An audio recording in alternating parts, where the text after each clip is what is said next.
আপনি কি জানেন, একদিন এমন ঘটনা ঘটেছিল যখন ভক্তির প্রমাণ দিতে গিয়ে নিজের বুক চিরে ফেলেছিলেন হনুমান। আর সেই বুকের ভিতরে সবাই দেখেছিল দুই দেবতার রূপ, রাম এবং সীতা। লঙ্কা বিজয়ের পর অযোধ্যায় রাজ্যাভিষেক হল ভগবান রামের। সবাই আনন্দ করছে, দেবতা ও ঋষিরা আশীর্বাদ দিচ্ছেন।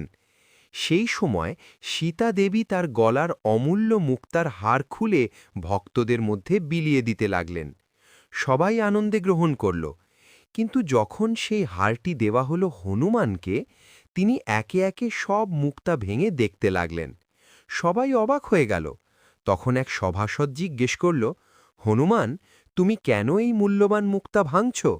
হনুমান শান্তভাবে বললেন, আমি দেখছি এর ভিতরে আমার প্রভু রাম ও সীতা আছেন কিনা। সবাই হাসতে লাগল।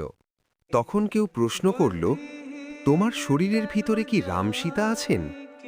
এই কথা শুনে হনুমান আর এক মুহূর্ত দেরি করলেন না। তিনি নিজের বুক ছিঁড়ে দেখালেন, তার হৃদয়ের ভিতরে জ্বলজ্বল করছে ভগবান রাম এবং সীতা দেবীর দিব্য রূপ।